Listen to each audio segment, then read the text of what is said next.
Ladies and gentlemen, welcome to the first. Mesdames et messieurs, nous arrivons à la première séance de cette 6e conférence CRAIL.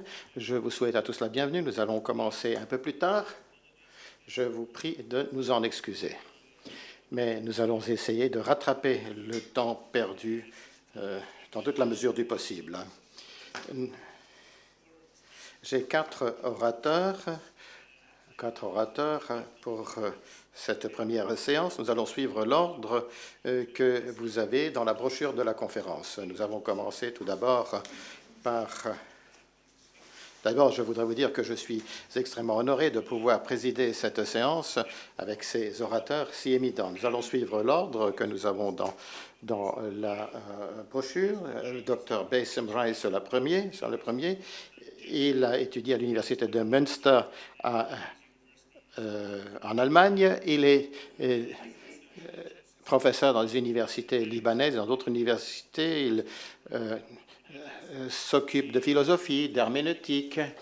Il est intervenu dans de nombreuses conférences internationales. Il a publié de nombreuses choses. Il a publié, par exemple, le Pacte de 1943, la société d'État dans le débat contemporain et les frontières du savoir, ainsi qu'une introduction à la philosophie traduite de l'allemand. Il est actif également dans les débats sociaux concernant la société civile et la coexistence pacifique dans des sociétés diverses. Je vais vous donner la parole immédiatement, monsieur. Vous disposez de 15 minutes. Merci. Je voudrais tout d'abord remercier le Centre des études islamiques et de l'éthique musulmane. Je voudrais également dire que je trouve qu'il est courageux d'aborder ce sujet de la religion et de l'espace public. Et je voudrais également féliciter les jeunes qui sont présents dans cette salle. Ce que je vais dire est en fait le résumé d'un texte plus long dont vous pourrez disposer si vous le souhaitez. De parler du changement de l'espace public et de parler du retour de la religion après le changement de l'espace public, eh bien, cela contient en germe une problématique qu'il faut aborder. Alors, quelle est la réalité du retour de la religion dans cet espace nouveau, alors que le religieux était du domaine privé, et je parle essentiellement de la religion en Occident.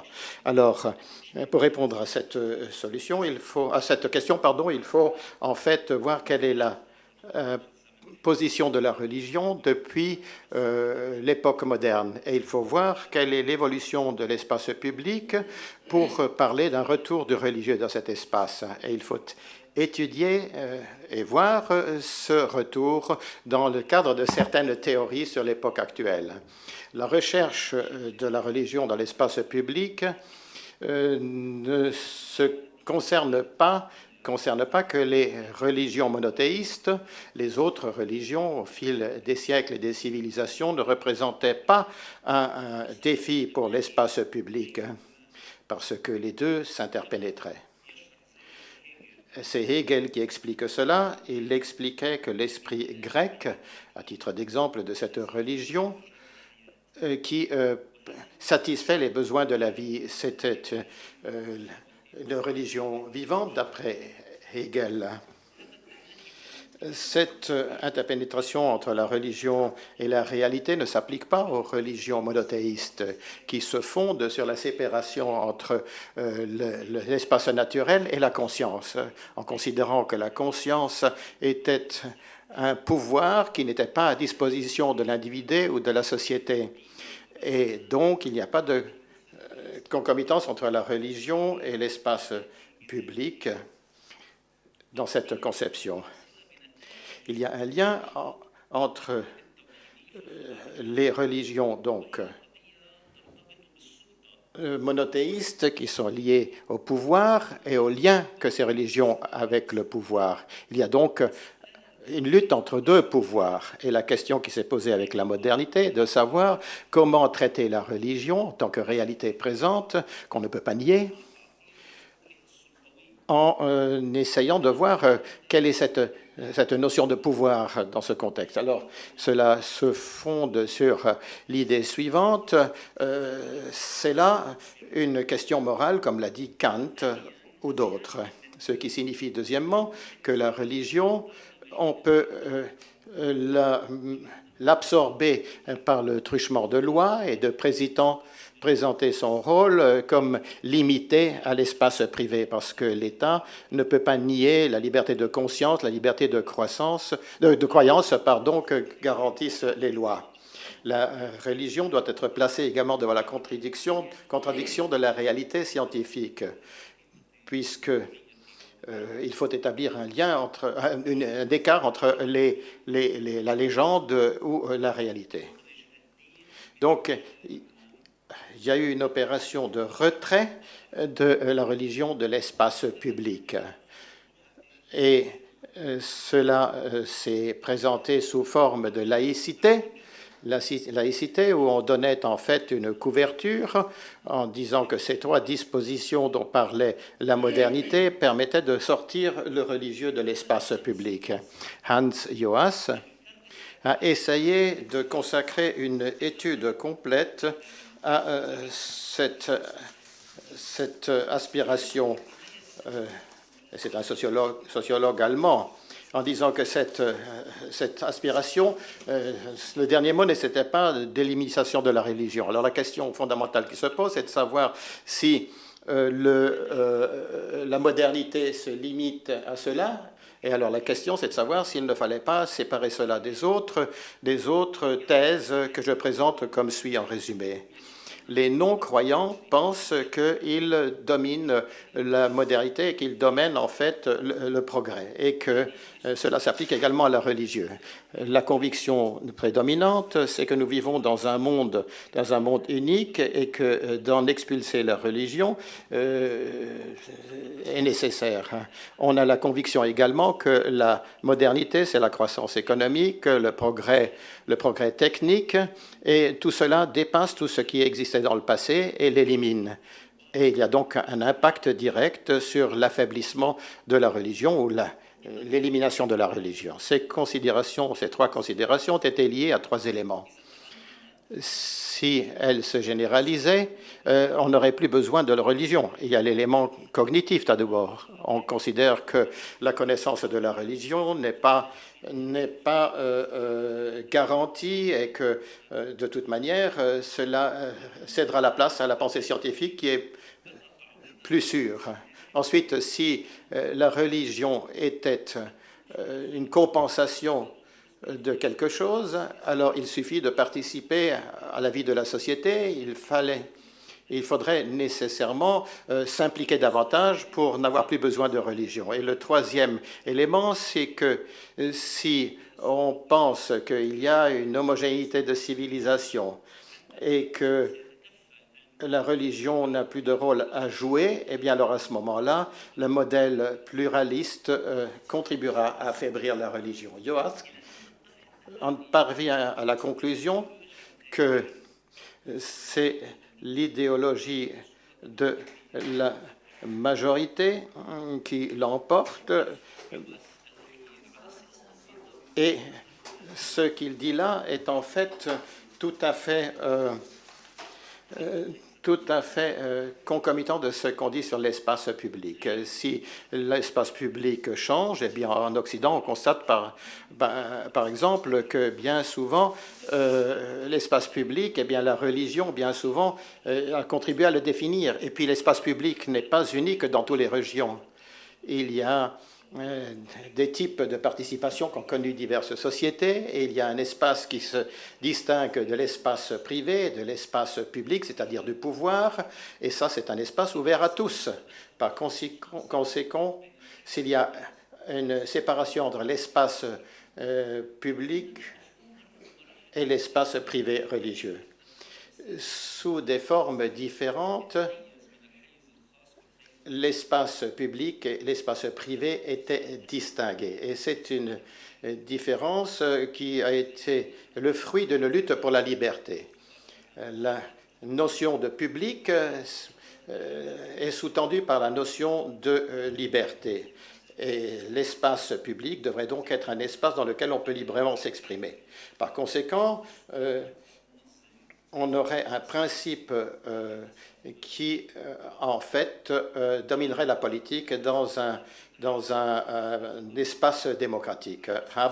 Jürgen Habermas, parle de la cristallisation de l'espace public en 3 phases. La première phase, c'est la séparation entre le public, c'est-à-dire réservé au pouvoir, et le privé, le public, pardon, qui concerne tout le monde, c'est-à-dire les affaires publiques qui ne concernent pas seulement le pouvoir, mais tout le monde.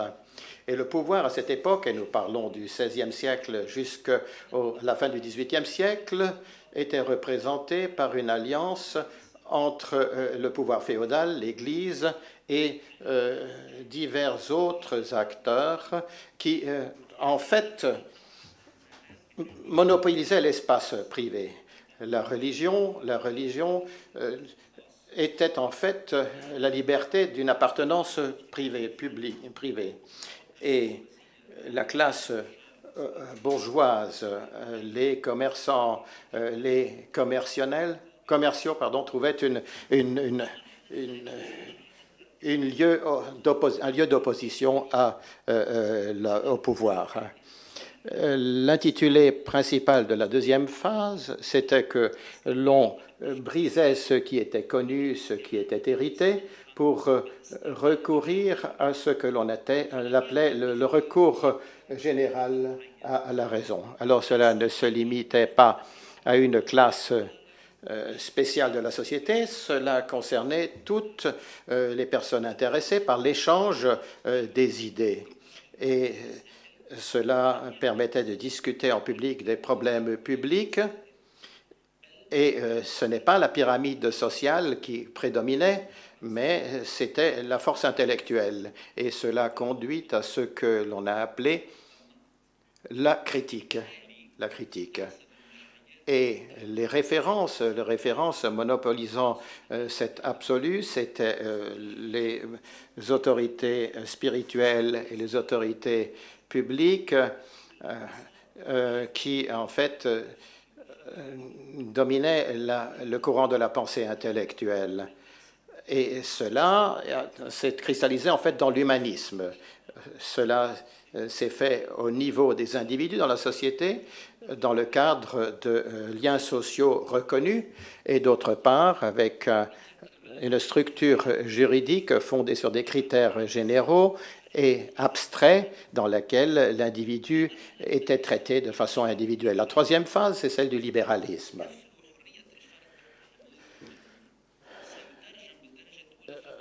La protection de l'individu se traduira par le libéralisme qui concerne toutes les personnes qui en profitent et en fait,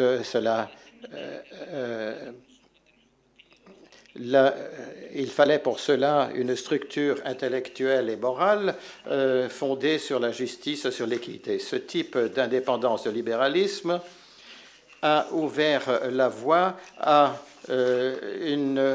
un côté relatif des critères, puisque c'était lié au profit, à la liberté de l'individu, et cela aura un impact sur le rôle de la religion dans l'espace public comme entrave au bonheur, puisque, en fait, on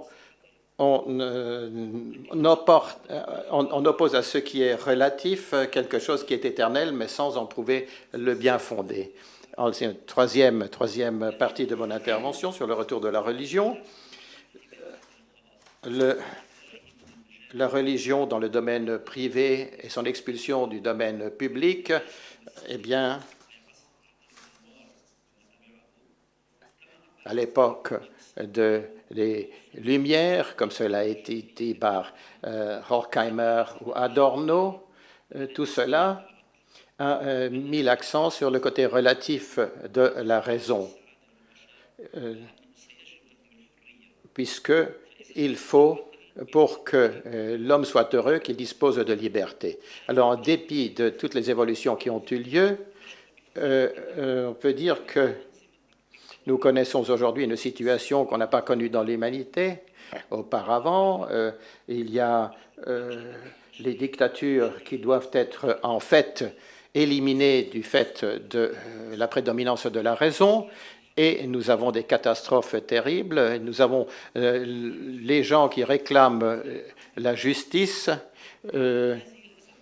Et toutes les crises que nous connaissons ont ouvert la voie à la phase d'après l'histoire, c'est-à-dire la période post-séculaire.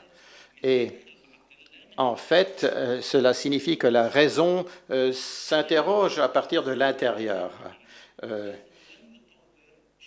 La raison ne se transformera pas autrement. Et il faut en fait faire référence aux civilisations, à l'héritage historique. L'une des sources essentielles de ce genre de pensée, c'est la religion. Et cela nous amène au retour de la religion dans l'espace public. Alors, il y a trois efforts de pensée dans ce domaine dans lesquels la religion pourrait jouer un rôle.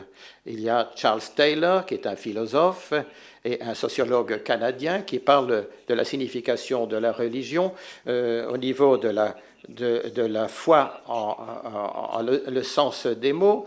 Il y a Jürgen Habermas, qui est philosophe et qui est également philosophe des religions.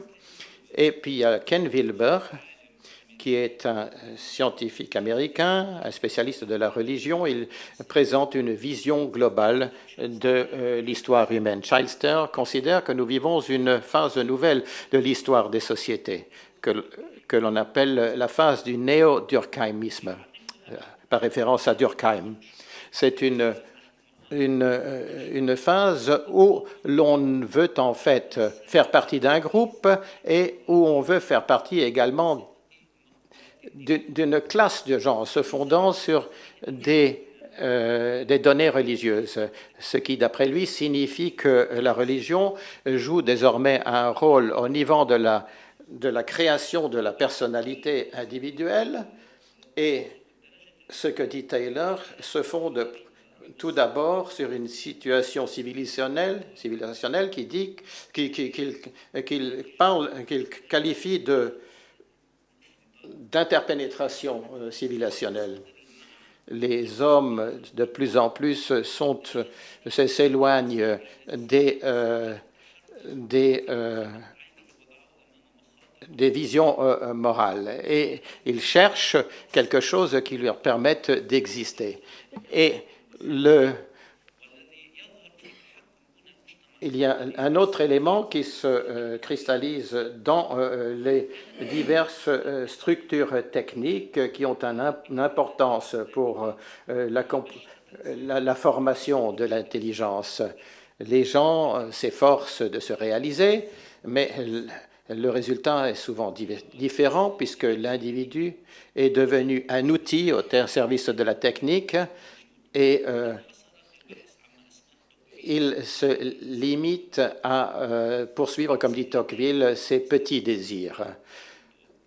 Alors, le rôle de la religion, en raison de cette difficulté civilisationnelle, signifie qu'on ne voit plus d'horizon possible pour la signification. La religion, de par sa nature, a un rôle, puisque il doit donner aux gens l'énergie de chercher la signification réelle des choses sans avoir ou sans récupérer de rôle direct dans la réalité, tout en récupérant le rôle directeur, le rôle important pour donner aux gens de nouveau du sens.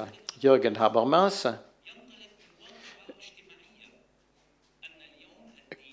dit que ce jour-ci, la religion est importante dans la société et personne ne peut en nier l'existence. Et deuxièmement, si l'État démocratique respecte la liberté de l'individu et respecte le droit de l'individu à utiliser sa raison, alors comment un État peut-il supprimer une raison qui est prévalente dans une partie de l'humanité et empêcher que cette partie de la société fournisse son apport au reste de la société. Et il dit que c'est là une contradiction interne du principe de la démocratie. Si la raison est la raison publique, eh bien, il y a des gens qui participent de valeurs communes, et il faut que cette raison soit une raison qui soit à disposition de toute la société, ce qui signifie que la raison démocratique, laïque, n'a pas le droit de parole tout seul, sans reconnaître en fait le rôle du discours religieux dans la société. D'autre part, ceux qui sont convaincus de leur religion afin de pouvoir jouer un rôle dans l'espace public, eh bien, ils doivent traduire leur langue religieuse qui est liée à de l'absolu. Eh bien, il faut qu'ils traduisent cela en des mots qui puissent être reconnus dans la société actuelle. C'est ce que le cheikh disait tout à l'heure. Il faut qu'il s'adresse au réel. Wilber résumait ses propres thèses en disant que, bon, il partait d'une réalité, à savoir que la mondialisation a ouvert le monde, a ouvert toutes les régions du monde les unes aux autres, et qu'on ne peut pas monopoliser la science dans une civilisation donnée. La connaissance est devenue globale, et par conséquent, ce qu'il faut chercher ici, c'est ne pas donner une prévalence à une orientée intellectuelle par rapport à une autre. Si le monde est un monde qui peut être équilibré, il faut une vision globale, une vision intégrante, puisque on peut dire que toutes les visions qui existent et personne ne peut les crier, peut les nier, pardon. Donc Wilber, parlant de la religion, disait que tous ceux qui se sont penchés sur les questions humaines, Piaget, Reuter, d'autres, plaçaient la religion au niveau suprême de la conscience humaine. La conscience religieuse évolue avec la conscience humaine générale. Alors comment peut-on mettre cette vision à l'écart? Il disait que le simple fait que les civilisations disposent de cette force au niveau mondial, eh bien, les oblige à reconnaître que la religion est un élément important de la conscience humaine. Alors, je conclus. Si tous les apports de Taylor, de Habermas, de Ken Wilber confirment le rôle spécifique de la religion, eh bien, c'est du fait que la religion s'est établie dans l'espace public et elle peut être une force sans avoir d'autorité. Et nous pouvons dire que l'époque contemporaine peut être une possibilité pour la religion de prouver à nouveau sa validité bien plus fort que ce n'était le cas dans le passé. Et cette évolution nous oblige, dans le monde arabe, à lire de façon claire le rôle de la religion, et il faut voir en fait quel rôle la religion a dans les pays où elle n'a pas encore été exclue de l'espace public. Il faut voir ce que le rôle peut donner à nos sociétés, loin des pouvoirs prévalents à l'heure actuelle. Les changements sociaux sont une indication de l'importance de la vie quotidienne. Et il faut pour cela voir que c'est la question qui s'est posée tout d'abord en Occident avant que cela soit transformé en révolution dans certains de nos pays. Merci. Merci. Nous passons à Dr Seddiqui, qui a un PhD en études religieuses de l'Université de Santa Barbara en Californie. Elle a enseigné dans un certain nombre d'universités. Elle a enseigné à Cambridge University, à Hartford. Elle est aussi professeure assistante de théologie à l'université de Georgetown. Quant à ses publications, je pourrais dire qu'en plus d'une série d'articles, elle a publié une monographie, Loi et politique, et elle a présenté un portrait de Al-Juwayni en mettant l'accent sur la tradition islamique. Il y aura une publication future, la fluidité juridique dans l'histoire du droit. Merci. Je lui donne la parole. Merci, Mohamed. Merci pour votre invitation. Tout le monde m'entend? Oui. Alors, mon intervention ira tout à fait dans le droit fil de ce que disait le docteur Rai. Dans mon intervention, je vais mettre l'accent sur la religion dans l'espace public en me posant la question de savoir comment les musulmans participeront au discours public. Les universitaires musulmans discutent de cela depuis un certain temps. Ce que je vais dire donc ici ne concerne pas le fait de savoir comment la religion interviendra dans l'espace public, mais comment les musulmans, en tant que musulmans, peuvent intervenir. Alors, s'intéresser à la place de la religion dans l'espace public, ça dérive de l'idée que la religion est devenue publique. Et à partir des années 70 jusqu'à maintenant, la religion n'était plus présente dans l'espace public. Nous pensons que la sécularisation qui est en cours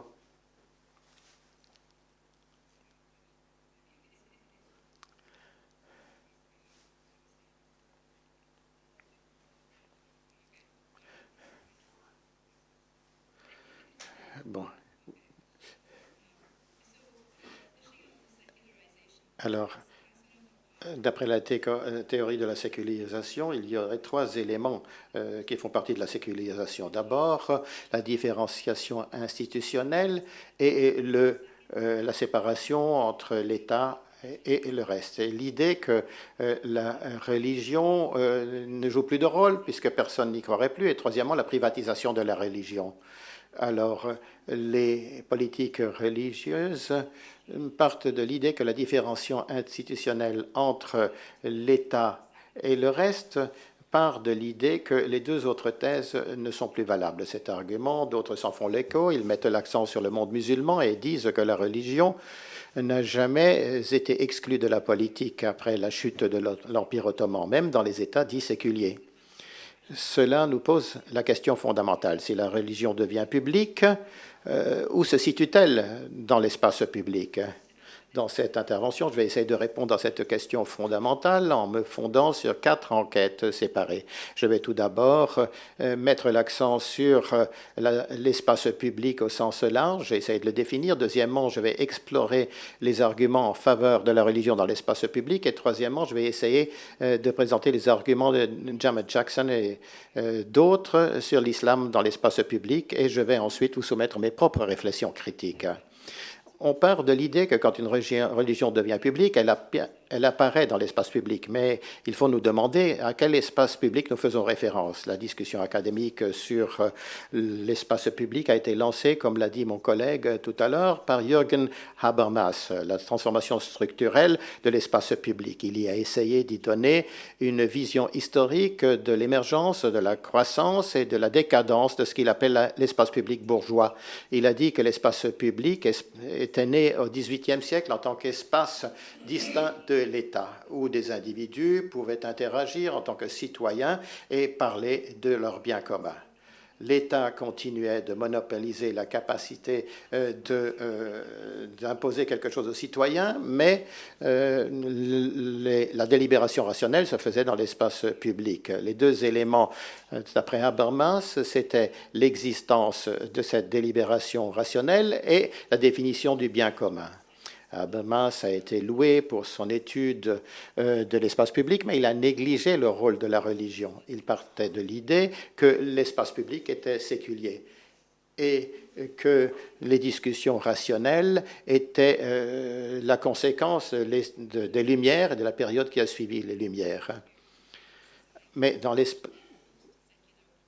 en fait, nous avons maintenant des sphères publiques pluralistes dans lesquelles la discussion et des décisions sur le bien commun ne font pas l'objet d'une logique purement séculière. Le discours de la religion intégrée dans le bien commun et dans l'espace public a été lancé par des penseurs libéraux. Qui ont considéré que le pluralisme social présentait des défis et des possibilités aux sociétés séculières et libérales. John Rawls, dans son livre Libéralisme politique, essaie de comprendre au fond comment créer un consensus dans les sociétés libérales dans lesquelles il y a des notions concurrentes de bien commun. Dans ces sociétés pluralistes, les religions font partie de l'espace public, mais les religions présentent également des doctrines de bien commun qu'il faut en fait prendre en compte dans la discussion rationnelle. Il dit que c'est par la raison commune que les sociétés pluralistes peuvent arriver à une notion de bien commun commune et peuvent également lancer des dialogues avec des groupes religieux tout en maintenant une neutralité de l'État vis-à-vis des religions. D'autres ont considéré que la religion fait partie de l'espace public et que les religions peuvent contribuer de façon positive au discours public. Alors, les penseurs libéraux acceptent cela, mais cela pose un certain nombre de questions aux croyants des diverses religieuses. C'est ce que j'ai évoqué ici. Dans le contexte de l'islam, la question, c'est de savoir s'il y a une raison publique qui permet aux musulmans d'avoir un consensus dans leur société. Est-ce que la raison publique ne voudrait pas que l'on adopte un paradigme islamique qui serait en contradiction avec le mode de pensée des individus? Est-ce que le bien commun peut être séparé du droit musulman et de la théologie musulmane? Si vous êtes un musulman croyant, ce sont là des questions complexes qu'un certain nombre d'universitaires musulmans ont évoquées.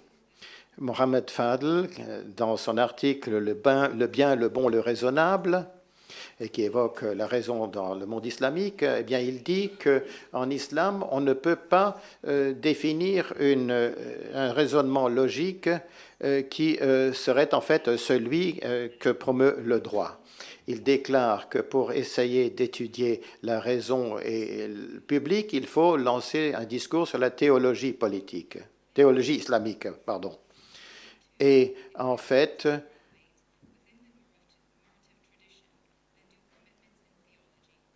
dans le monde musulman, le droit normal est subordonné au droit musulman. Alors cela présente trois arguments qui sont importants pour cette notion de raisonnement public dans l'islam. Il dit tout d'abord que la tradition islamique privilégiait la rationalité, en promouvant l'idée que l'individu est obligé de raisonner l'existence de Dieu. Il sait que beaucoup de personnes, et c'est Ibn Mukhalib par exemple, savaient qu'une croyance provenant d'un autre était prévalente. Et cela montre en fait l'importance et la prévalence de l'enquête rationnelle.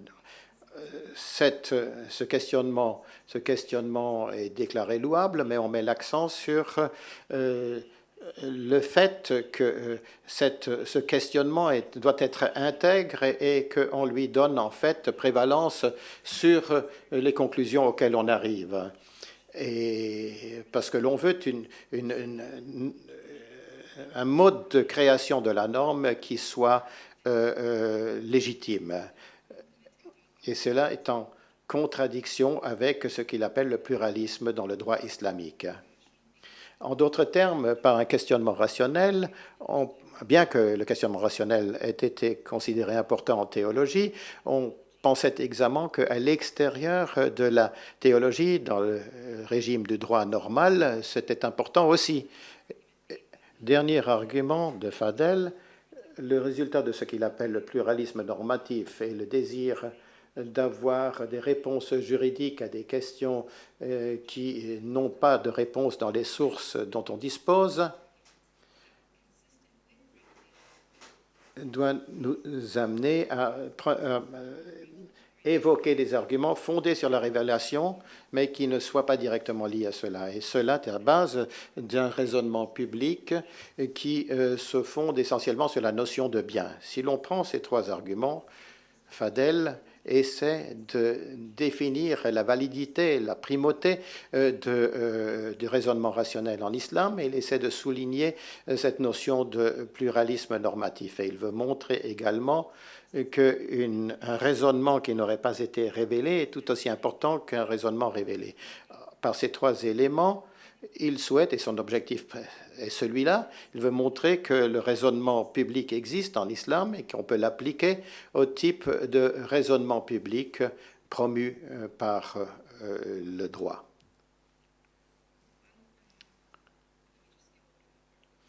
Je vais sauter une partie de mon texte. On essaie en fait d'ouvrir un espace dans lequel les musulmans pourraient en fait réaliser un consensus par leur raisonnement, et l'auteur laisse de côté le droit islamique, ce qui est curieux puisque ce droit est lié à la théologie. Il essaie en fait de faire l'impasse sur ce droit musulman dans la tradition islamique. L'objectif étant de créer en fait un raisonnement public en se fondant sur la théologie publique, et Jackson essaie en fait de présenter un islam séculier dans lequel le religieux n'interviendrait pas. Alors, en se fondant sur Max Weber, Jackson présente un sécularisme qui ne se fonderait pas sur une concurrence avec la révélation. Il déclare que ce qui est séculier dans l'islam n'est pas imposé à l'islam de l'extérieur, mais cela émerge de l'islam et c'est le résultat des limites imposées par la charia elle-même. Jackson note que dans la pensée islamique, il y avait deux manières de décrire la charia. On peut dire que c'est l'universalisme, toute action humaine. Eh bien, le juriste doit y accorder de la valeur dans la vie quotidienne. Jackson note que cette compréhension de la charia était dominée historiquement.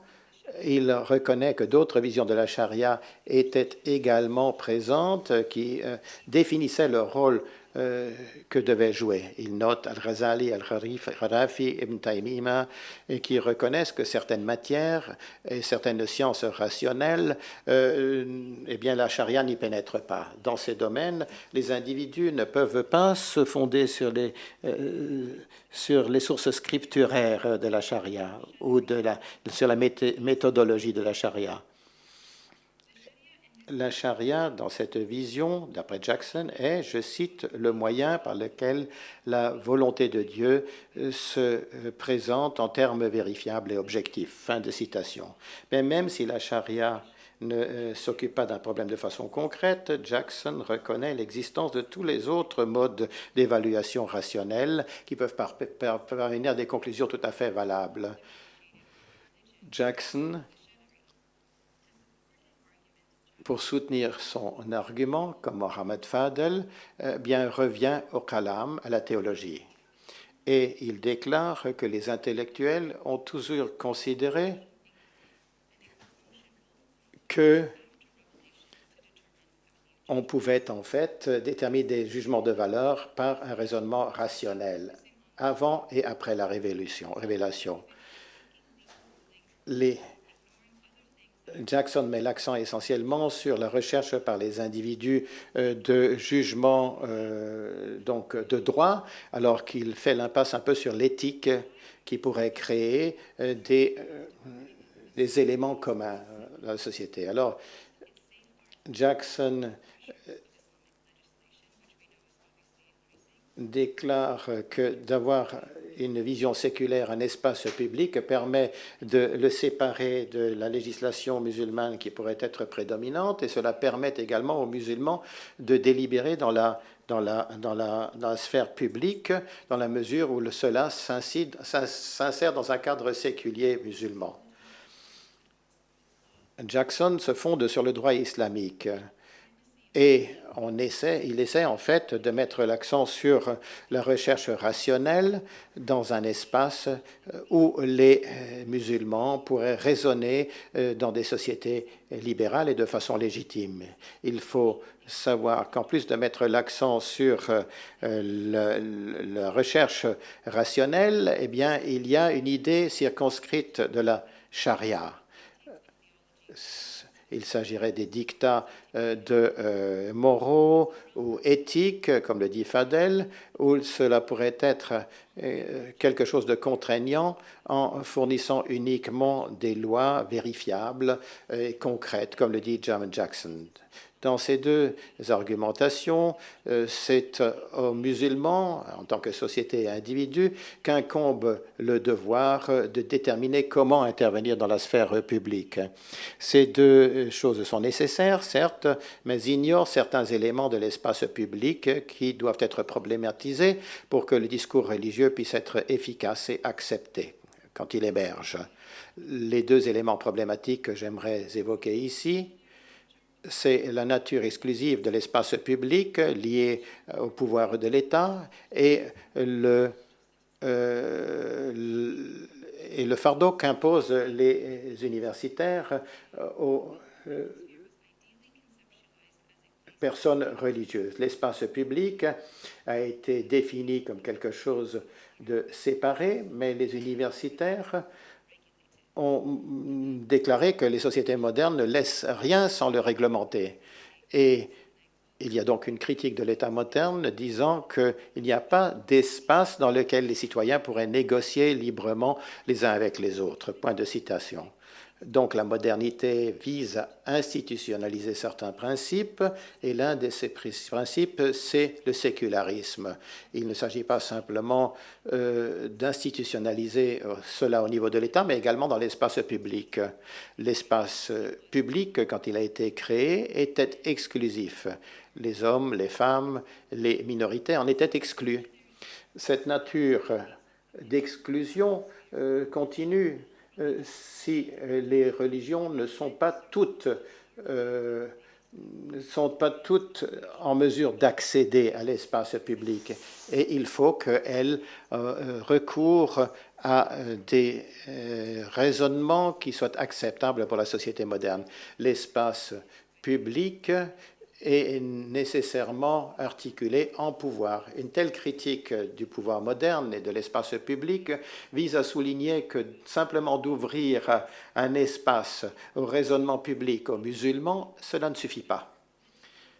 Il y a des conditions théologiques religieuses qui sont imposées aux musulmans quand ils entrent dans l'espace public. Deuxième problème, pour que les religieux puissent en fait s'insérer, il faut qu'ils articulent leur raisonnement de façon séculière. Et on en revient à un problème épistémologique. Il y a une prévalence du discours séculier. Si les musulmans doivent avoir les droits égaux aux autres, il faut que le raisonnement séculier connaisse ses propres limites, comme les autres doivent connaître les limites de leur propre religion, discours religieux. Donc, accepter les gens indépendamment de leur croyance religieuse crée une dichotomie qui privilégie une certaine forme de raisonnement, et les conséquences de cette double rationale ne peuvent pas être prédites. Beaucoup d'universitaires disent que, en fait, la religion est devenue publique. Le défi consiste à montrer comment les religieux peuvent apparaître dans l'espace public, dans un espace public moderne, tout en ne mettant pas en cause le raisonnement séculier. Merci.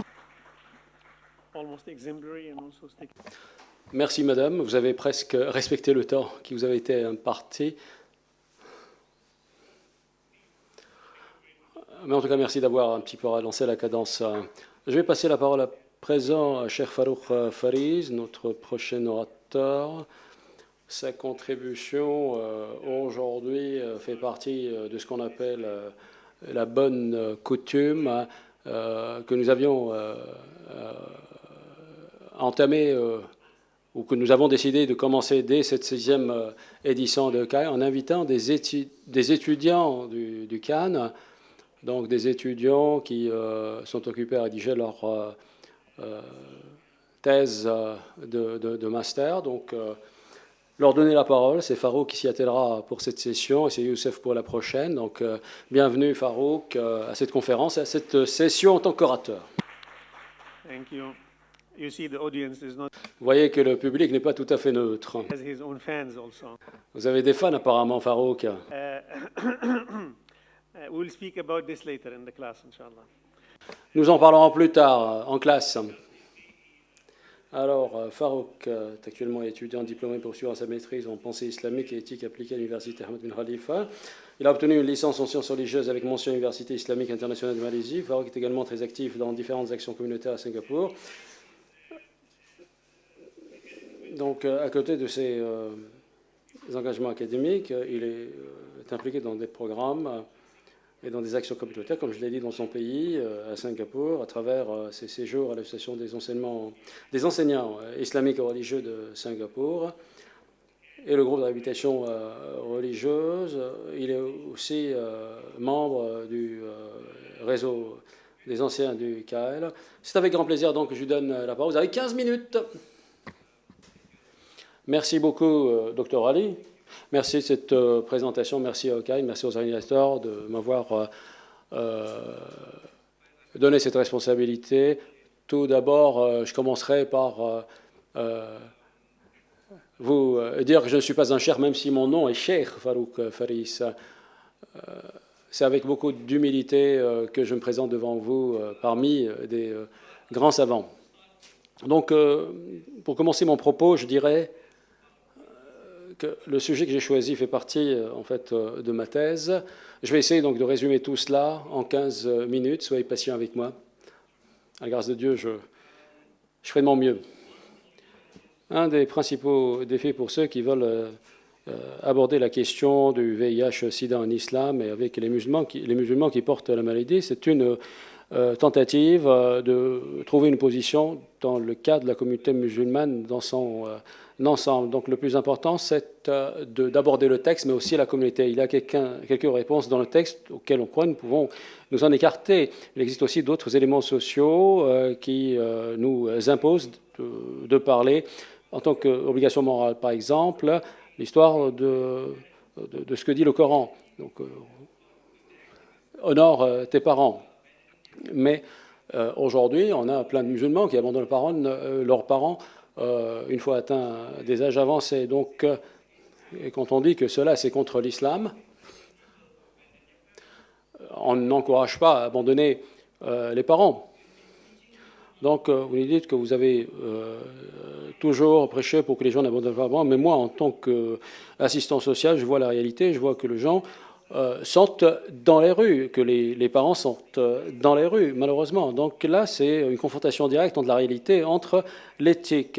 Et puis la question de l'abstinence aussi, c'est une question très importante, mais à un certain moment, il faut que quelqu'un accepte que toute cette histoire n'atteint pas le public approprié. Donc, toujours versé dans la morale, ça n'est pas tout. En tant que musulmans, nous vivons dans un monde moral, mais en même temps, nous faisons face à beaucoup d'exemples différents. Et bien souvent, nous nous retrouvons uniquement devant un seul cadre de référence qui est celui de l'islam. Ceci étant dit, il y a effectivement une véritable tension dans nos sociétés par rapport au VIH-Sida ou par rapport aux gens qui en sont atteints. Quand on parle de contact sexuel, on parle évidemment d'un sujet très sensible, des dimensions éthiques, et on parle du coup aussi d'autres questions touchant à la stigmatisation, à la pauvreté et la violence fondée sur le sexe.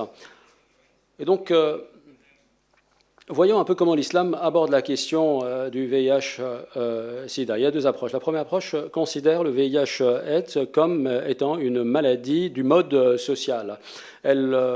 C'est une approche qui dit qu'il s'agit ici d'une pandémie qui est due à une dépravation du mode de vie sexuel ou d'un mode de vie sexuel immoral. C'est la position moraliste.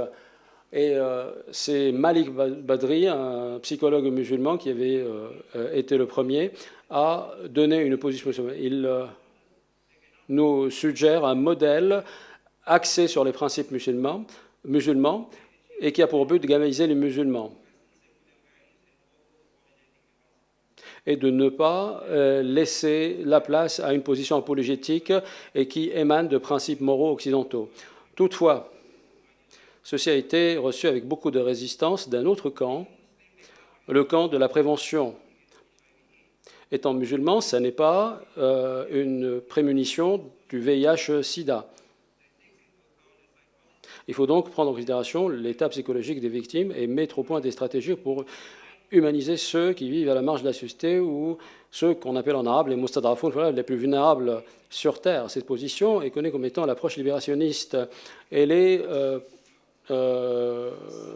surtout celle des musulmans d'Afrique du Sud et plus particulièrement un activiste politique, Farid Essak.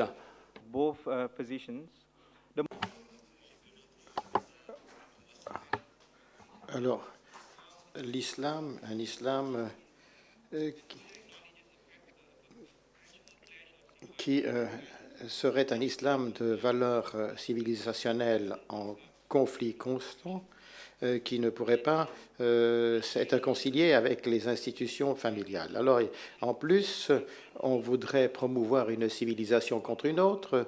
Cela est lié plutôt à des aspirations personnelles plutôt qu'à une reconnaissance de l'autre. Quand on essaie d'expliquer ce que représente l'Occident, on essaie de construire une image qui reflète, par exemple, les aspirations d'une société, par exemple les droits de l'homme. Voilà pourquoi on rejette catégoriquement dans certains secteurs le modèle occidental.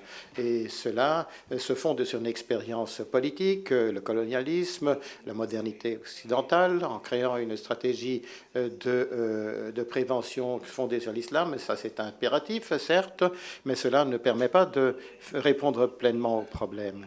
Bien évidemment, il y a peut-être de bonnes raisons de faire cela, et il serait bon peut-être de voir le rôle des médias, mais on ne se fonde pas en fait sur certains déséquilibres sociaux qui sont importants, par exemple le rôle des femmes, puisque dans beaucoup de sociétés, les femmes subissent des violences de leurs partenaires ou d'autres. De plus, elles n'ont pas accès à l'éducation, ce qui fait qu'elles ne peuvent pas prendre de décision pour faire face à cette violence. De plus, si un modèle de prévention islamique était la solution, comment pouvons-nous expliquer les taux de succès de Botswana, de Singapour ou d'autres régions qui ont connu en fait le HIV et qui ont lutté contre le HIV de façon fructueuse sans recourir à un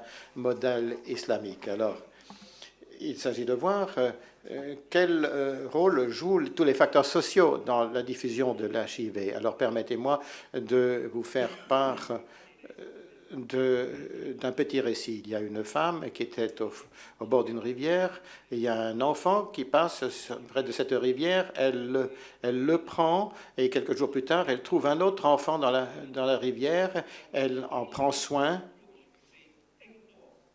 et à un moment donné, elle se demande, mais qu'est-ce qui se passe? Alors, ce qu'il faudrait faire, c'est voir qui jette ses enfants à l'eau.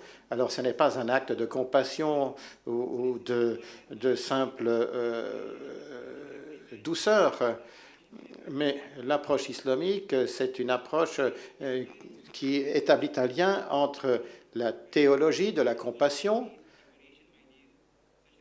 fondée sur des idées telles que la compassion, la responsabilité, la justice. Parce que les gens qui vivent avec le HIV sont des personnes qui sont, comme je le disais tout à l'heure, soumis à des structures tyranniques, à des inégalités sociales et économiques. Donc, la seule solution pour nous, c'est d'être vis-à-vis d'eux plein de compassion et de lutter contre le HIV de façon efficace. Alors, comment formuler cette théologie de la compassion désormais? Je considère que c'est une application pratique d'une entreprise musulmane qui donne la prévalence à la pratique sur l'orthodoxie. Et on peut se fonder sur des sources non islamiques, la théologie de la libéralisation chrétienne, les idées libérales de Chomsky, par exemple, qui vont dans le sens des impératifs coraniques et de la clémence de Dieu. Il s'agit de réformer la tradition de façon iconocaste. Il faut voir quelles sont les limites à la réforme. Ces limites, pour l'instant, sont encore peu claires. Il faut en fait voir l'attitude du prophète lui-même sur les relations homosexuelles, par exemple. Et il faut en fait se pencher sur le texte et voir que dans l'approche que l'on a du sida, la dichotomie entre l'islam et la lutte contre le sida est évidente. Je suggère de lire les articles qui ont été écrits sur le sida pour ceux du Dr Rally en particulier, pour comprendre la signification de Badri et des travaux d'Essac en matière de débat religieux et scientifique.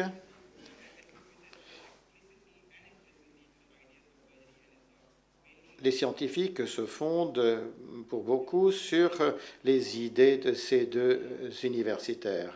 Et cela explique également comment cela a affecté certaines règles religieuses, comme celle de la validité du mariage entre époux et la question de savoir si les personnes qui ont le HIV peuvent faire le pèlerinage. Alors, les deux approches doivent faire l'objet d'un dialogue pour parvenir à un équilibre au service de la dignité humaine. On peut faire cela en se fondant sur la tradition islamique en matière de droits de l'homme. Cela peut conduire à une collaboration future et cela pourrait être important pour l'avenir, et tout en reconnaissant des contraintes qui sont les nôtres, on pourrait avoir une langue dynamique et fluide dans les deux sociétés concernées. Ce n'est pas l'objet de ce débat de poursuivre dans cette voie, mais cela fait partie de ma thèse et j'attends vos commentaires avec impatience. Merci. Thank you very much. Merci beaucoup, Farouk. Merci d'avoir été aussi très rapide. Vitesse VV'. Je passe la parole à présent au Dr Moataz Al-Khatib, qui appartient à notre centre. Il est responsable de la méthodologie et de l'éthique dans KL. Dr Al-Khatib a obtenu son doctorat sur un sujet bien particulier, critique textuelle du hadith. Son livre, il a publié un livre sur ce sujet. Il est un des membres fondateurs du Multaqa Fikri, Forum pour l'innovation. Il est connu comme étant le speaker du programme Al-Sharia Al-Hayat sur Al Jazeera. Il est aussi rédacteur en chef des questions islamiques et contemporaines sur Islam Online. Dr Moataz Al-Khatib a été professeur visiteur au ZMO à Berlin, également professeur visiteur à Berlin en 2006, mais aussi en 2012. Il a été chargé de cours dans plusieurs universités, au Liban, aux États-Unis et en Europe. Il a beaucoup de publications en arabe et en anglais. Donc c'est un plaisir que de vous le présenter, de lui donner la parole sans plus attendre, avec une petite un autre par rapport à son titre en arabe, c'est Al-Ma'rifa Sa'ila, connaissance curieuse. En arabe, ça peut être fluide, mais aussi curieuse. Sa'ila en arabe. Dans la traduction, on parle de connaissance curieuse, mais en fait, il voulait parler plutôt de Sa'el dans le cadre de fluidité. Donc, c'est de la connaissance fluide. Il va parler de la fluidité des connaissances à notre ère. Donc, j'adresse là nos interprètes lorsqu'ils vont utiliser le terme Sa'el. Merci beaucoup. Vous avez 15 minutes. Merci, Dr Ali, de cette présentation. Je vais vous parler en arabe. Donc, par rapport à cette intervention, comme vous venez de le dire, on parlera de connaissances fluides, espace public et fin des traditions. Je ne parle pas d'imitation, je parle des traditions, taqlid. Alors, je vais essayer d'aborder très rapidement 3 notions. Une première notion concernant la fluidité, la deuxième concernant l'espace public et la troisième concernant la tradition. En 2008, j'avais consacré dans mon programme Sharia al-Hayab toute une émission concernant la fluidité dans le discours religieux. À l'époque, je ne connaissais pas encore Bauman. Donc j'avais utilisé le concept de fluidité avant de connaître Bauman, avant qu'il ne soit traduit en arabe. Mais aujourd'hui, à l'heure actuelle, je me vois obligé de vous donner la définition du concept de Bauman et celui que j'utilise aujourd'hui. Donc la modernité fluide, qui est le principal livre de Bauman, je crois que toute sa série a été traduite en arabe aujourd'hui, et dans son livre, Modernité fluide, Bauman traite de la situation postmoderniste, donc ce qu'on appelle, nous, le postmodernisme. Lui, il appelle ça, nous, on l'appelle postmodernisme, et lui, il l'appelle modernisme fluide. Bauman aborde la question de la modernité qui a fait passer l'homme des Lumières d'une rigidité de la raison, d'une rigidité rationnelle, à une fluidité de la raison, c'est-à-dire s'adapter, l'adaptabilité par rapport à la réalité. Bauman, en conséquence, nous dit que parmi les manifestations de la fluidité, on voit le recul de l'intérêt collectif et davantage d'individualisme, davantage de sphères privées, des agendas privés. Donc ici, on parle d'un recul de l'homme dans l'espace collectif, dans l'espace public. Et ici, justement, c'est notre sujet. Et c'est toujours dans le cadre de sa critique faite au modernisme occidental. Bauman, sa seule invariable, c'est la variabilité, sa seule certitude, c'est l'incertitude. Donc on ne sait pas où on va. Donc pour lui, l'autorité prévaut sur la politique. L'autorité, c'est-à-dire, c'est la capacité de faire, et la politique, c'est quand on se dirige vers tel ou tel objectif. Donc il y a une capacité de faire, mais il n'y a pas d'objectif. Mais la notion qu'il propose de la fluidité, je la retrouve chez Imam Ash-Shatibi, qui est mort en 790 de l'Hégire. J'en parle dans mon dernier livre, Al-Unf al-Mustabah. Ash-Shatibi dit que celui qui étudie les arguments des novateurs, c'est que ce sont des innovations qui ne peuvent former un socle à partir duquel on peut conclure de nouvelles dispositions. Donc c'est pour ça que les méthodologies utilisées par les novateurs ne peuvent être maîtrisées, ne peuvent être contrôlées dans la mesure où elles sont fluides. Elles ne répondent d'aucune loi. Et ici, ça me permet de faire la transition vers le deuxième concept, la deuxième notion, qui est celle de l'espace public. De quel espace public je vais parler? Ça dépend évidemment d'une pensée politique. En tout cas, pour Bauman, ça concerne la période tout près de l'apparition des États modernes, des États-nations. Et ici, il parle de 2 éléments essentiels, c'est-à-dire la question de la séparation entre la philosophie et la théologie, et la deuxième, la séparation entre le public et le privé, c'est-à-dire selon la logique laïque pure. Quand je parle de l'espace public, je ne parle pas dans un cadre spécifique, j'en parle dans un cadre cognitif. Donc le mot public peut porter trois acceptions. D'abord, ça concerne l'espace collectif dans lequel les gens se réunissent. La deuxième acception concerne l'espace ouvert auquel peut accéder tout un chacun. Et la troisième notion est liée à la notion de l'opinion publique qui se forme, qui se façonne au sein de cet espace public. Donc l'opinion publique est le produit d'une conviction collective de l'ensemble des intervenants sur un même espace. Maintenant, la différence entre fluidité et public, elle existe parce qu'il y a une contradiction. Comment ? Quand on parle de public, ça veut dire qu'il y a une opinion publique qui se façonne, et on parle en même temps de fluidité. Et dans la fluidité, il n'y a pas d'opinion collective, d'opinion publique. Il y a de l'individualisme, c'est-à-dire un espace bien clos. Le public, en principe, devrait être à même de produire une opinion collective. A contrario, la fluidité ne peut produire d'opinion publique parce qu'elle est liée intimement, intrinsèquement à l'individu, à l'individualité. Et là intervient le concept de tradition. Et je fais intervenir ces notions, pas dans le même ordre d'idée de celui de Habermas.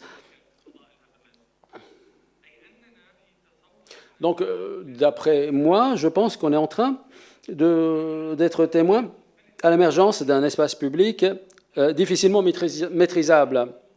Parmi les spécificités de cet espace nouveau, c'est l'individualité de la connaissance et l'accessibilité rapide aux informations. Et il y a aussi une tendance à la critique par l'individu. Et également, il y a cette tendance à la pluralité des sources. Je vais essayer de mettre tout cela en corrélation.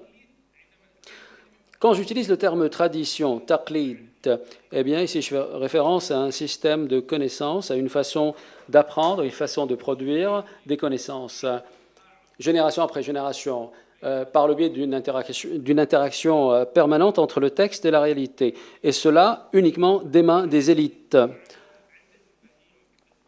Ceci repose sur plusieurs notions dans notre tradition islamique. Alors, parmi les premières notions que l'on trouve, c'est la notion du disciple. Il n'y a aucun savant de notre histoire musulmane qui n'est pas un maître, qui n'est pas de disciple. Donc, il y a une tradition qui se succède. Et donc, chaque narrateur, chaque savant, chaque mufti a un maître et a des disciples. C'est le système de transmission. Et puis, la deuxième notion, c'est la collectivité scientifique, et ensuite le mot « jumhur », c'est-à-dire l'ensemble des savants. Et ici, je vais vous parler de 4 domaines différents. Imam Ajwani dit qu'il n'y a pas lieu de choisir l'imam. Donc, c'est-à-dire que le public ne peut pas choisir l'imam, c'est-à-dire le public, les femmes et les esclaves. Dans le domaine politique, normalement, on ne devrait pas les consulter. Le public, ça veut dire la populace, les femmes et les esclaves n'ont pas le droit d'avoir une opinion par rapport au choix de l'imam. Al-Ghazali, dans son livre Iljam al-Awam an Ulum al-Kalam.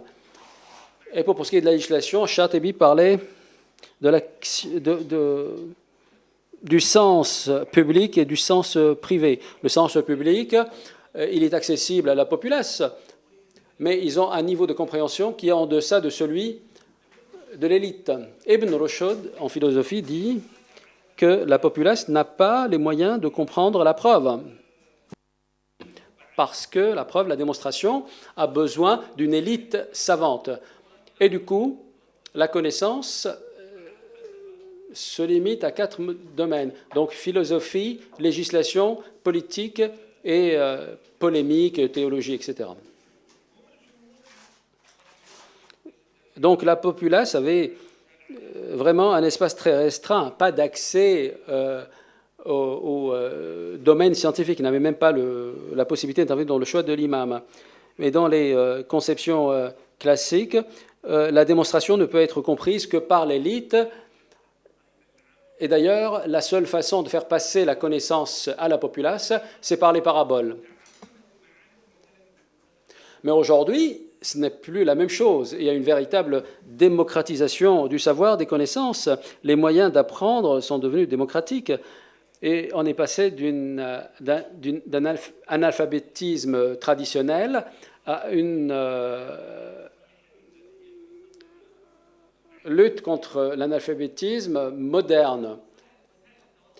On voit aussi l'émergence des médias sociaux qui ont rendu plus fluides les informations et qui ont aboli toutes les frontières. Et aujourd'hui, le capital dont dispose le blogueur qui s'exprime dans n'importe quel domaine, eh bien, c'est quoi? C'est son ordinateur et c'est sa connexion Wi-Fi. Et donc, grâce à ces deux choses, il peut communiquer avec le reste du monde dans n'importe quel domaine. Maintenant, dans ce cadre bien spécifique, la notion de public, de populace, a changé. Donc la populace a acquis une capacité d'apprendre avec ces deux moyens, ces deux technologies. Il a la possibilité aussi d'accéder à la démonstration, d'accéder à la preuve. Et il n'accepte plus des injonctions, des prescriptions sans justification. Et comme il y a de plus en plus d'individualisme et de volonté propre auprès de la populace, auprès du public, la connaissance est plus acquise.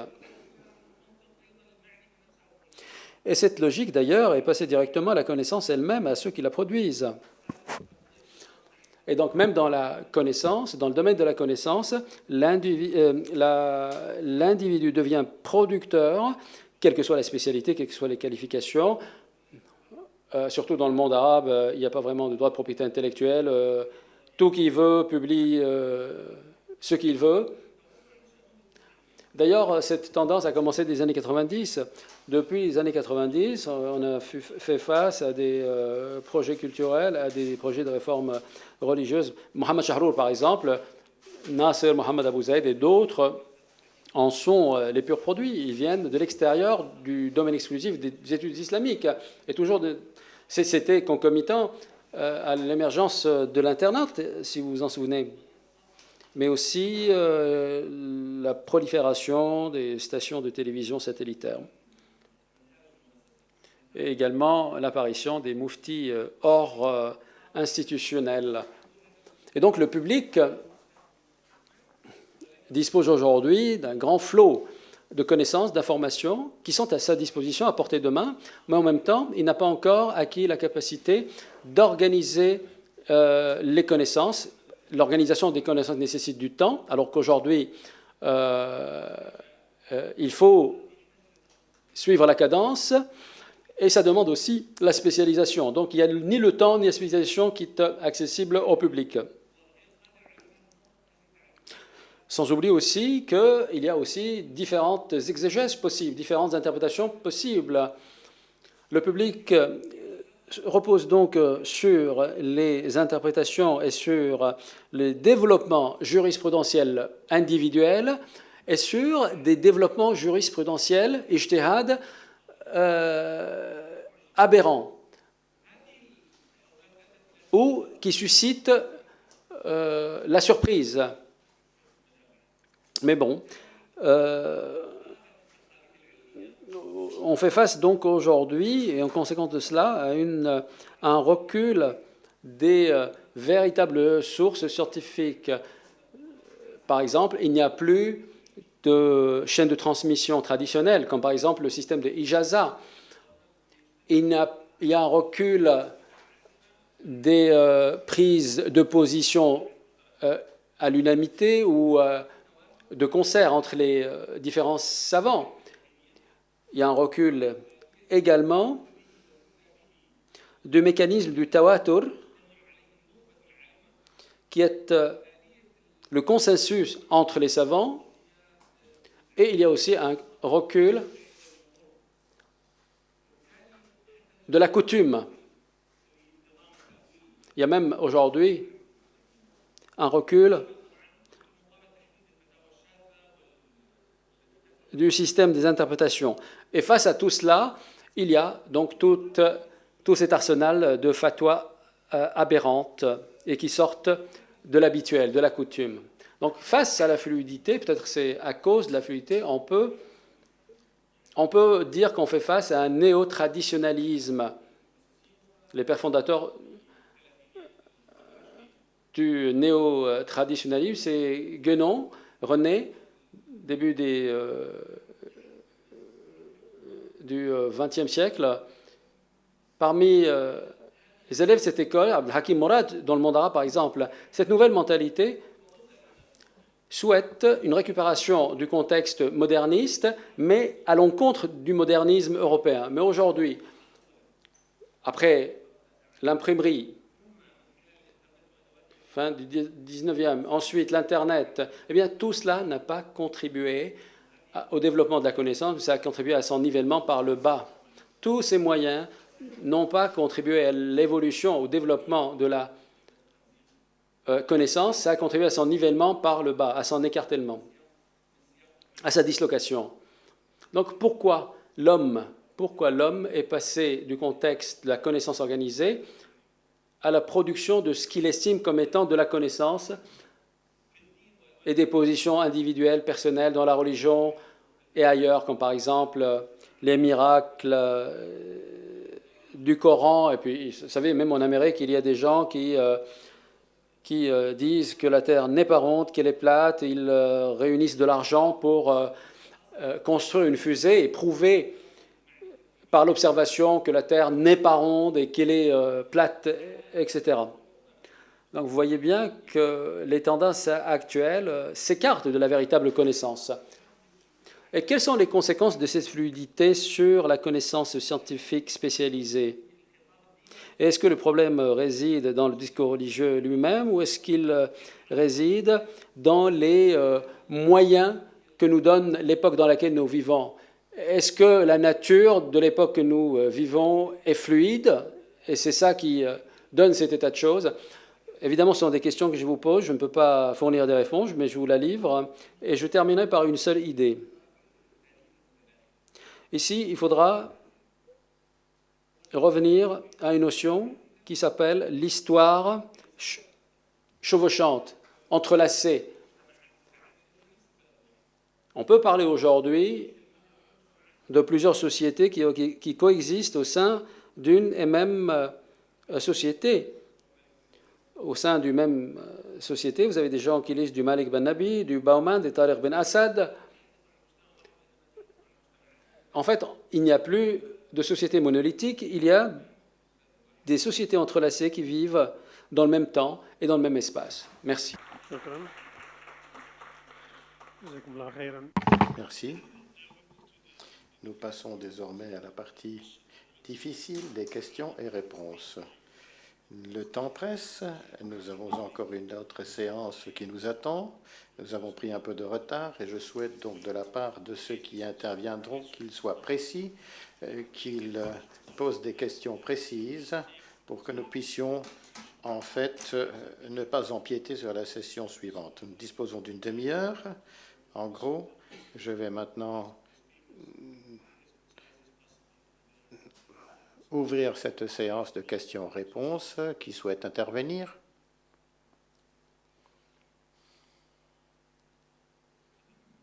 Je vous en prie.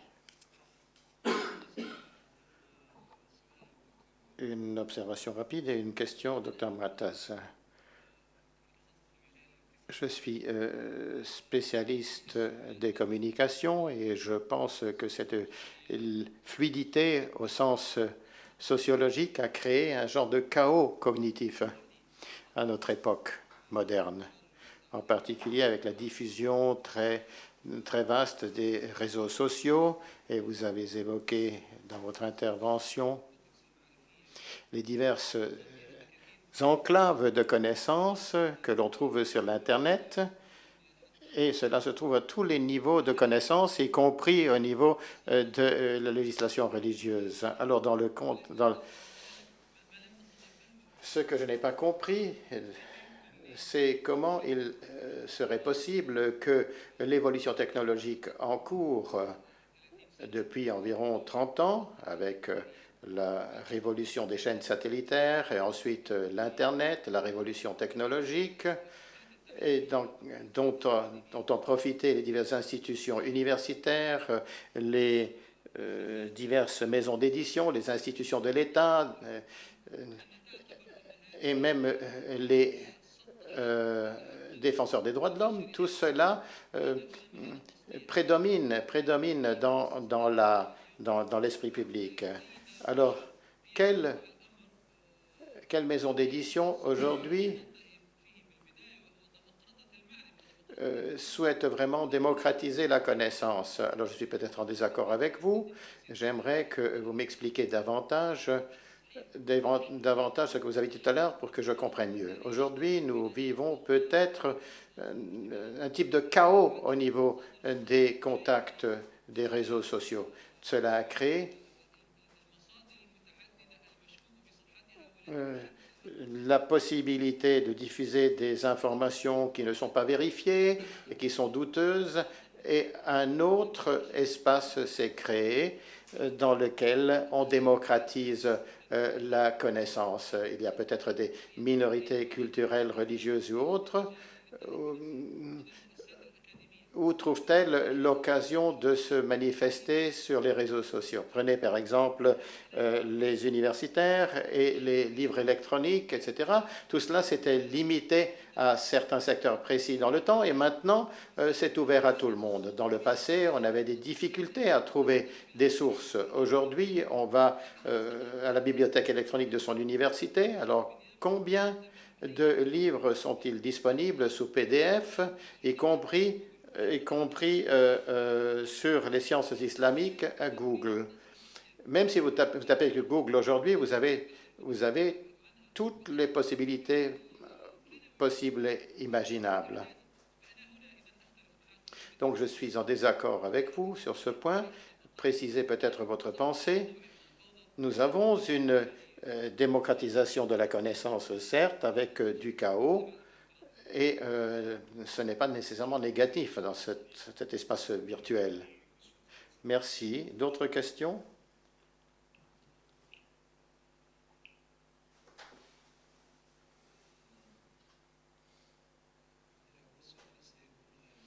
Ma question, je l'adresse au docteur Zouher. Veuillez m'excuser.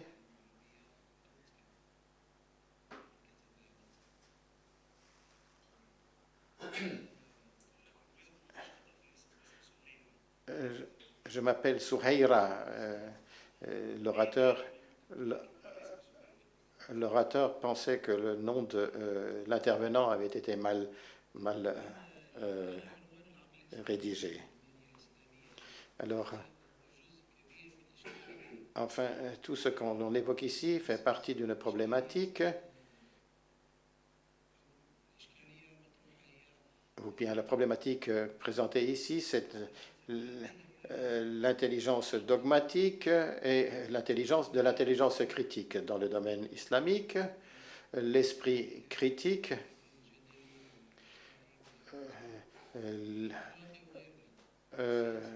se présente sous diverses formes, politiques, religieuses, confessionnelles, etc. Alors, dans toutes les diverses thèses que l'on peut lire, on se fonde sur une méthodologie claire, ou qui est claire en partie en tout cas, composée de 3 parties: la description, l'évaluation et le jugement que l'on porte sur les choses. Ce qui prédomine, c'est que le jugement provenait de l'intérieur. On se critiquait les uns les autres en respectant cette méthodologie interne. Alors la question méthodologique qui se pose, nous sommes dans une académie, dans une université, et nous voulons développer cette critique afin de nous permettre de sortir de l'histoire. Quel est l'outil, la méthodologie de critique intellectuelle islamique qui nous fait passer de l'esprit dogmatique à l'esprit libre? Alors, docteur Mourtaz, je dirais que je sais que Al-Akhbari et d'autres, en présentant la logique, ont présenté leur méthodologie, leur thèse. La problématique de la connaissance fluide et du discours public qui permet de sortir du blocage est une problématique très importante. Quel est l'avis du docteur Mouattaz sur le blocage de la plupart des spécialistes de la charia et de l'héritage, en sachant que leur culture en fait est scindée en deux parties, la culture de l'héritage ancien et ensuite la transmission de cet héritage dans le monde moderne. D'autres questions?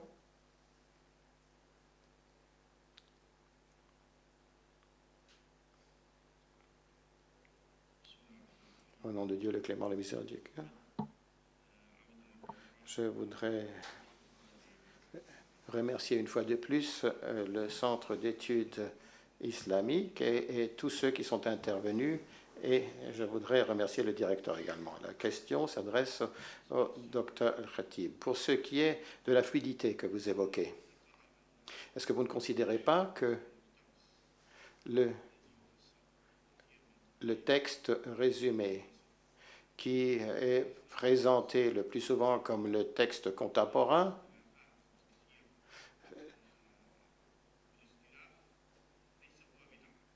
face aux divergences qui sont très nombreuses, eh bien que la fluidité cognitive que vous avez évoquée tout à l'heure, comment fait-elle face à tout cela? Comment fait-elle face aux points centraux cognitifs? Comment pouvons-nous nous protéger au plan cognitif pour que nous nous trouvions dans une situation de réalité acceptée où tous pourraient être reconnus. D'autres questions? Je vous en prie. Assalamu alaikum. Bonjour, merci au docteur Mouattaz. Je voudrais également remercier le directeur pour ce forum. Une petite intervention. Quels sont les points intangibles sur lesquels on peut s'appuyer pour définir cette notion de fluidité? Est-ce que on pourrait en fait parler d'exagération au sens islamique du terme?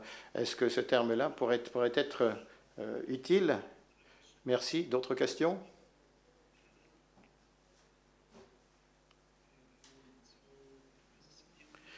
La professeure Siddiqui a mentionné le bien commun et M. Bauman a parlé du bonheur, du concept de bien. Nous avons le concept de ma'rouf évoqué par le docteur Mouattaz. Alors, avons-nous une définition islamique du bien commun? D'autres questions? Tout le monde est content? Très bien. Je donne la parole à vous quatre. Chacun disposera de 5 à 7 minutes, si vous le souhaitez, pour commenter les questions, même si elles ne vous sont pas adressées. Vous avez la liberté d'intervenir dessus. Je vais donner la parole au docteur Mouattazeddine. Vous pourriez commencer, puisque la plupart des questions vous étaient adressées. Vous ne pouvez pas commencer, parce que sinon je devrais vous couper la parole et vous seriez mécontent. Non, bon, alors commencez. Pour ce qui est de la première question, ici on parle de l'espace public. Dr Noureddin parle des moyens qui existent dans le cadre des bourses. On ne parle pas de ça, évidemment. évidemment, il y a beaucoup de services qui sont offerts dans le cadre des systèmes de bourse. Ici, on parle de l'espace public. Pardon, l'interprète se corrige, ce n'est pas les bourses, c'est le milieu des académies, des universitaires. Le milieu des universitaires. Donc ici, on parle d'autre chose. On parle d'espace public, on ne parle pas du cercle restreint des universitaires, des savants. Maintenant, est-ce que le public a la possibilité d'accéder et de participer à l'espace public ou à la politique? Oui, évidemment, chacun peut y aller de sa méthode, de sa façon pour réformer la religion. Regardez par exemple, depuis la mort de Stephen Hawking il y a quelques jours, lisez les commentaires et les avis des gens dans les médias sociaux.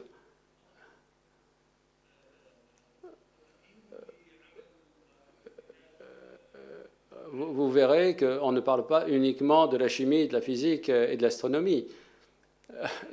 Ça va dans tous les sens. Surtout qu'il n'y a pas de tradition dans les universités arabes, dans la plupart en tout cas. Il n'y a pas de tradition scientifique stricte qui respecte les spécialisations.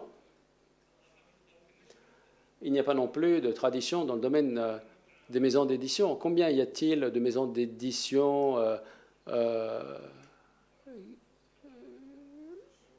vraies dans le monde arabe? C'est ça qui m'intéresse. Deuxièmement,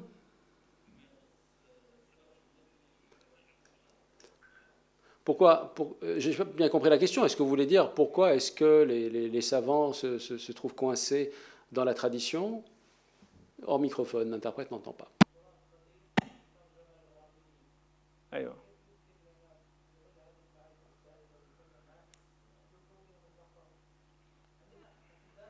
تابعون. نحن دائما المعذرة للأسف. Bien souvent, ça n'est qu'après coup qu'on trouve des solutions, qu'on essaie de trouver des solutions. Et bien souvent, les solutions, on les trouve dans des anciens livres, dans des antiquités. Oui, tout à fait. C'est un problème.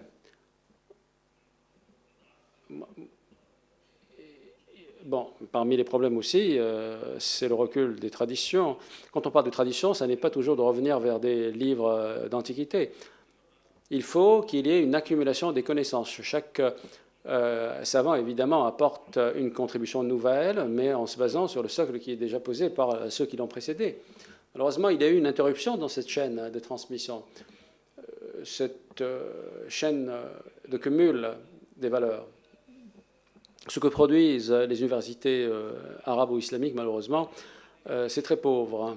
Donc on ne peut ni assurer la poursuite, la pérennité de la tradition, ni répondre aux impératifs du présent. Le problème aujourd'hui, c'est que nous avons des gens qui viennent de l'extérieur des études islamiques et qui interviennent en tant que producteurs de produits purement islamiques. Il y a un monsieur qui vient d'être traduit il y a environ un mois. Char, ça fait 50 ans qu'on en parle, mais ça ne fait qu'un mois qu'il a été traduit en arabe à Beyrouth. Donc le manque de traduction est un vrai problème, parce que les académies, les universités occidentales ont déjà dépassé de loin Chartres. Et ça n'arrive qu'aujourd'hui chez nous.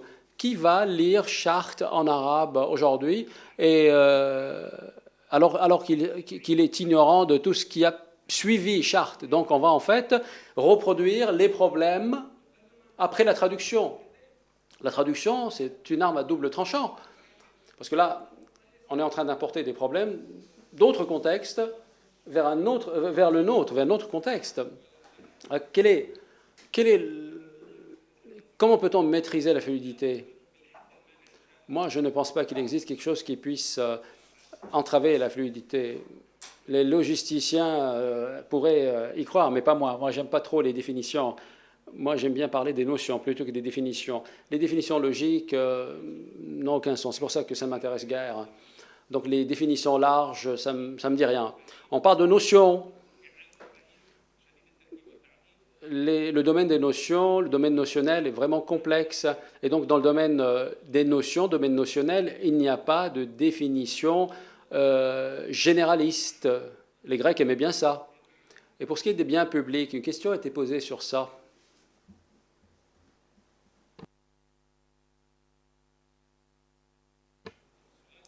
Je ne me souviens plus de la question.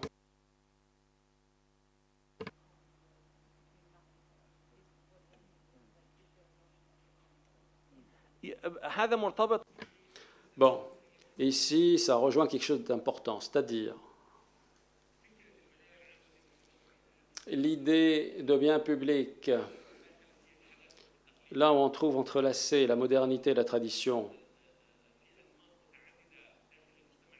et on a plusieurs déclinaisons au sein d'une même société, intellectuellement, mais aussi dans la pratique, dans le comportement. Ça nous empêche aujourd'hui d'activer la notion du ma'rouf, du louable, car le concept de louable, de ma'rouf, intervenait dans un contexte cohérent. Mais aujourd'hui, nous avons des éléments extérieurs qui viennent et qui nous amènent à reproduire une autre acception, une autre déclinaison de ce qu'est le ma'rouf, de ce qu'est le louable. Les moyens d'aujourd'hui, ce sont eux qui refaçonnent ce qu'est le ma'rouf. Donc, l'acception de ma'rouf aujourd'hui n'a rien à voir avec l'acception du ma'rouf d'antan.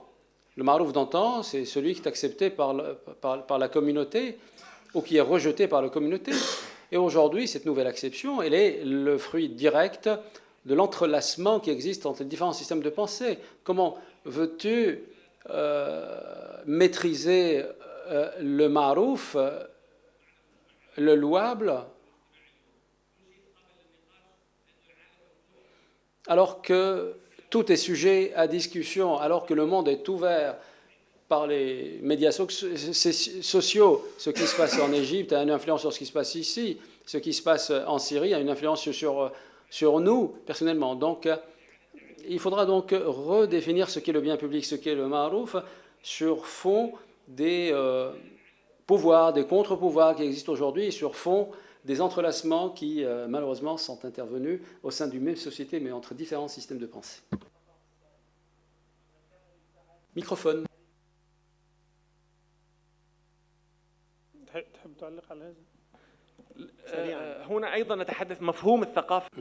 La notion de la culture. Bon, la culture n'a pas de définition.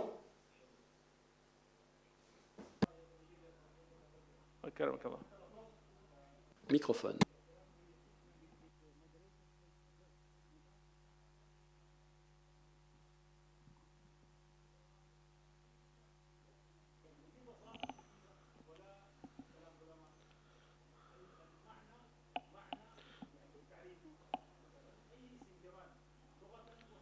جيد جيد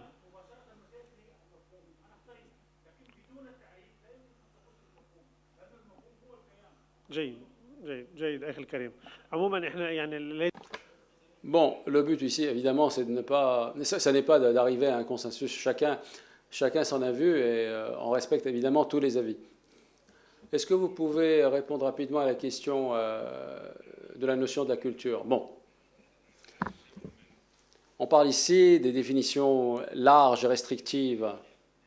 Non, ça n'est pas acceptable. Aujourd'hui, plutôt que de définition, il faudra parler de notions et de nous écarter des définitions restrictives. Ça ne veut pas dire qu'il n'existe pas de lien entre les notions et les signifiés. Cela ne veut pas dire qu'il n'existe pas de termes techniques, de termes spécialisés. Mais bon, si je parle d'un terme et de son signifiant ou de son signifié,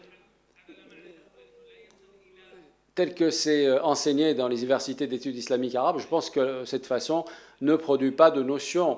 On est censé plutôt se concentrer sur les notions.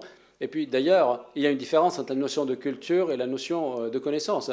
La culture, selon l'angle anthropologique ou sociologique, d'ailleurs le terme thaqafa, culture n'a rien à voir, n'a pas le même sens en arabe, parce que le terme thaqifa et thaqafa, c'est déterminé, c'est précis. C'est-à-dire acéré. Thaqifa, c'est acéré. Alors que le concept culture est un concept purement européen. Donc l'acception que vous avez dans votre esprit aujourd'hui du terme culture, du terme thaqafa, n'existe pas dans nos terminologies arabes. Ça vient du système notionnel européen.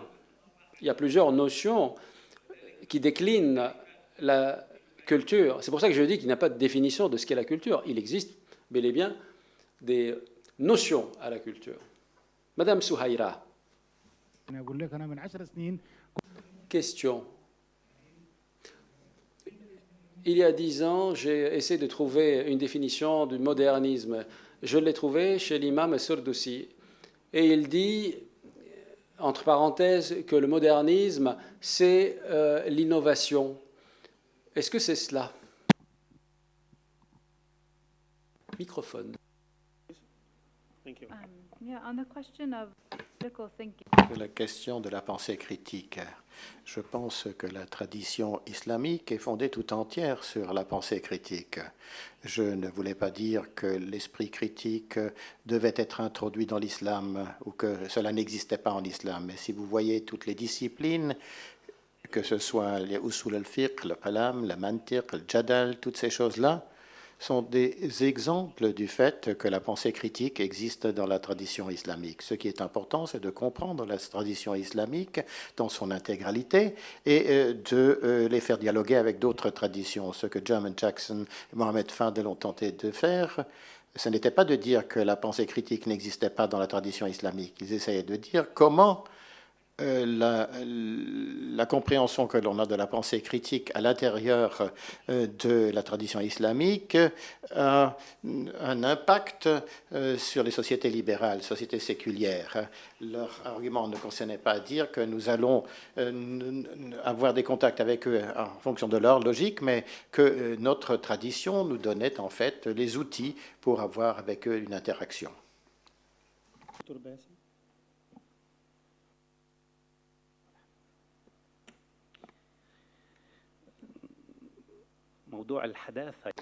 Bon, la question du modernisme,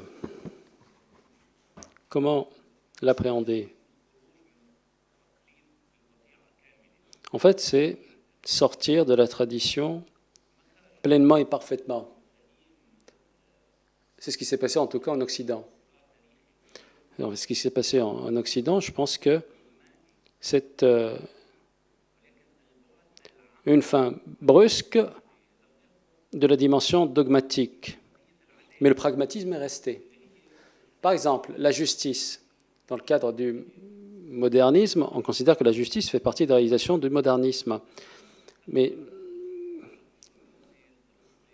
malgré le modernisme, l'Occident ne s'est pas écarté de la notion platonicienne, aristotélicienne de la justice ou de celle de saint Thomas d'Aquin.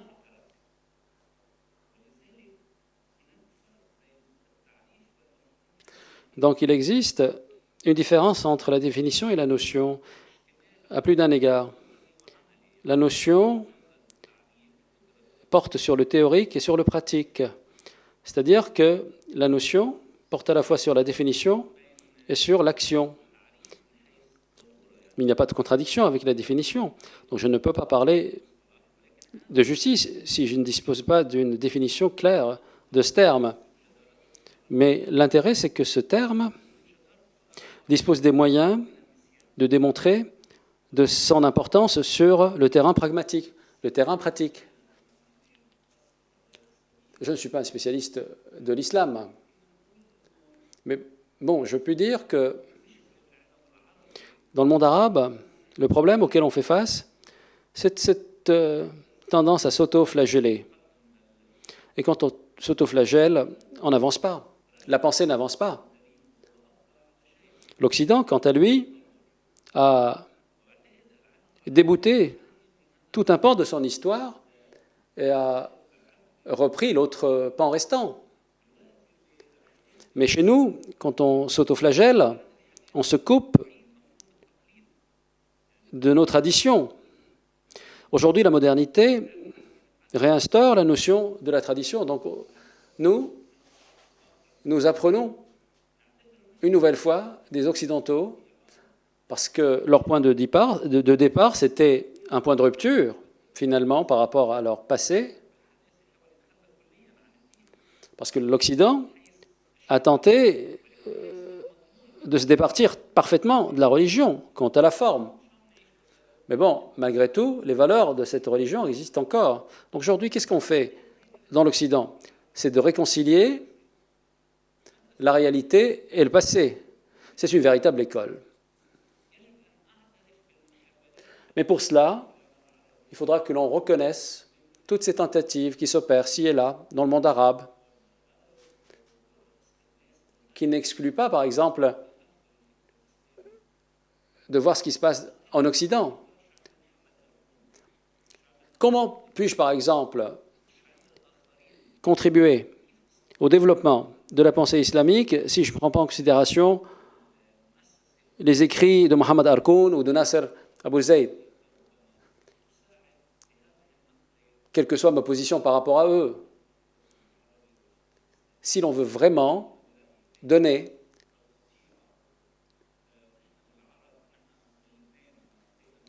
une couleur nouvelle à la pensée islamique, il faut qu'on accepte cela. Nous, les Libanais par exemple, nous avons été très influencés par l'école laïque française.